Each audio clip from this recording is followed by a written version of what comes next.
Pour nous, la Saint-Valentin, c'est évidemment une grosse journée. C'est vraiment un gros rush. Je dis jamais non à des fleurs, que ce soit la Saint-Valentin ou pas. L'année dernière, on avait plus de 40 mètres de queue devant la boutique. C'était assez impressionnant. Bon, vous l'aurez compris, la Saint-Valentin, c'est vraiment la journée pour les fleuristes. Celle où le nombre de bouquets vendus explose tous les records. Et si on vous dit fleurs à la Saint-Valentin, vous pensez à quoi comme variété ? Je vais dire des roses. La rose, c'est l'emblème de l'amour. Des roses. Des roses, un peu cliché. Sans surprise, c'est le nom des roses qui revient majoritairement. Parce que oui, dans l'imaginaire, les roses rouges, ça évoque l'amour, la passion, le romantisme. Mais dans la réalité, c'est un petit peu différent. La Saint-Valentin, c'est absolument pas la saison de la rose. C'est plutôt vers l'été. Donc forcément, si vous achetez des roses à la Saint-Valentin, c'est qu'elles viennent d'un peu plus loin. Voire de beaucoup plus loin. Pour le moyennement loin, on a les Pays-Bas, qui représentent la plaque tournante du commerce mondial des fleurs. Les roses y sont cultivées sous serre chauffée, ce qui est vraiment pas terrible niveau empreinte carbone. Et en ce qui concerne les pays beaucoup plus lointains, on a l'Équateur, l'Éthiopie et le Kenya, qui sont connus pour leurs exploitations rosicoles. Et au-delà de l'impact du transport de ces roses pour l'écologie, cela soulève d'autres problèmes. En France, c'est quand même très contrôlé les pesticides, alors que les fleurs qui viennent de l'autre bout du monde, vous avez sans doute regardé le reportage qu'il y a eu il y a quelques années, où ils montraient qu'effectivement dans des fermes de production de roses, je crois précisément, tous ceux qui traitaient les fleurs en fait n'étaient pas protégés, ils avaient à peine un masque comme nous on mettait pour le Covid. Et on absorbe évidemment ces produits par la peau, puisqu'ils sont déposés sur les fleurs. Et ils montraient qu'en fait, en faisant des analyses d'urine de fleuristes après une journée de fête où ils ont beaucoup travaillé ce genre de fleurs vraiment, que du coup dans le sang du fleuriste il y avait plein de produits du coup qui circulaient. En France on n'a pas le droit d'utiliser ces produits-là, mais ailleurs on a le droit de les utiliser et d'importer en France. Donc en fait c'est pareil. Quand on sait tout ça, ça brise un petit peu l'image romantique de la rose dont on parlait juste avant. Alors c'est vrai qu'on parle beaucoup de la rose, mais c'est loin d'être la seule variété concernée. France-Agrimaire estime aujourd'hui que 9 fleurs sur 10 sont issues de l'importation. Alors évidemment, nous, chez Cécile, notre objectif, c'est de savoir un petit peu ce qui se cache derrière ce chiffre. Donc par exemple, ce qu'on veut savoir, c'est l'impact pour les consommateurs, que ce soit du point de vue de leur porte-monnaie, que ce soit du point de vue de leur santé, ou que ce soit du point de vue de leur empreinte écologique. Après, il y a la question aussi qui se pose pour les professionnels des végétaux, est-ce qu'ils sont protégés ou non? Et puis se posent les questions liées à la morphologie de la production française, donc est-ce qu'elle existe encore? Et puis une question qu'on se pose, évidemment, c'est pourquoi est-ce qu'on trouve plus de fleurs d'import que de fleurs françaises sur les étals de nos fleuristes?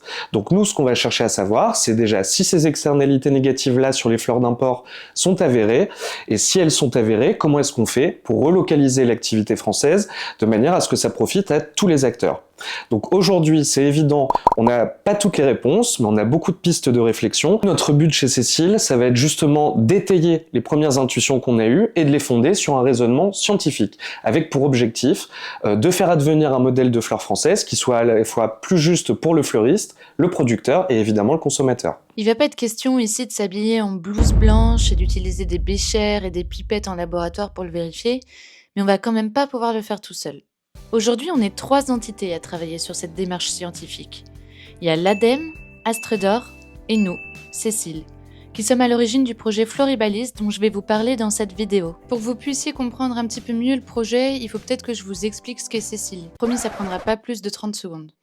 Top chrono, donc depuis 2019, notre plateforme de vente en ligne de fleurs coupées permet à plus de 300 fleuristes indépendants de vendre leurs bouquets via des boutiques en ligne personnalisées. Donc là où les plateformes classiques de transmission florale imposent aux fleuristes d'avoir certaines variétés en stock toute l'année, nous, on leur permet de vendre les bouquets qu'ils souhaitent et donc de travailler davantage avec la production de saison et locale. Et ça fait donc plus de 6 ans qu'on lutte avec eux pour cette indépendance et pour la relance de la filière. 27 secondes, je suis trop forte. Et si on connaît les fleuristes avec lesquels on travaille sur le bout des doigts, on est un peu moins expert en ce qui concerne les données scientifiques et l'élaboration d'outils pour mettre à profit ces données.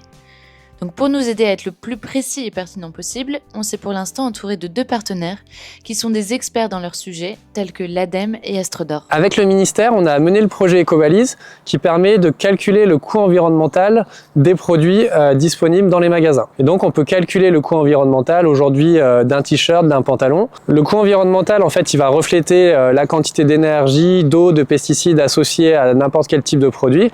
Et donc on va pouvoir différencier effectivement entre un pantalon en coton, en polyester, fabriqués en France, fabriqués en Chine, etc. C'est intéressant de développer ce type d'outil parce que la filière fleurs, aujourd'hui, elle a des impacts qui sont importants, liés notamment aux importations, à des pratiques agricoles qui peuvent être assez problématiques.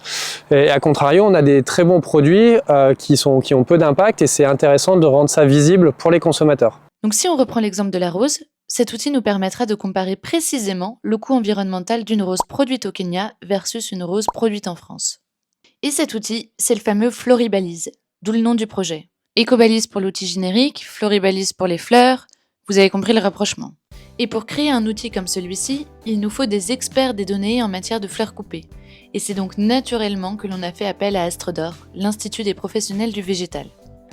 Ils vont nous aider à étudier les données qu'ils possèdent déjà sur les fleurs coupées, mais ils vont aussi nous aider à en collecter de nouvelles, notamment sur les fleurs qui viennent de l'étranger.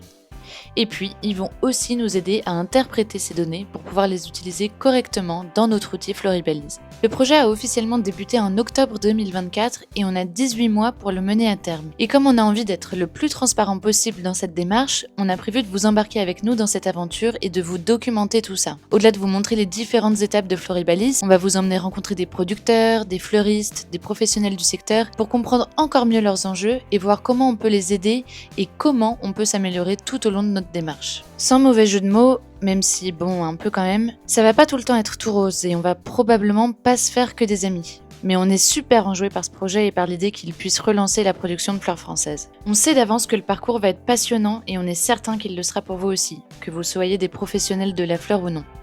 On a vraiment hâte de vous montrer la suite et de discuter de tout ça avec vous, donc n'hésitez pas à nous suivre et à nous faire part de vos remarques en commentaire. À très bientôt!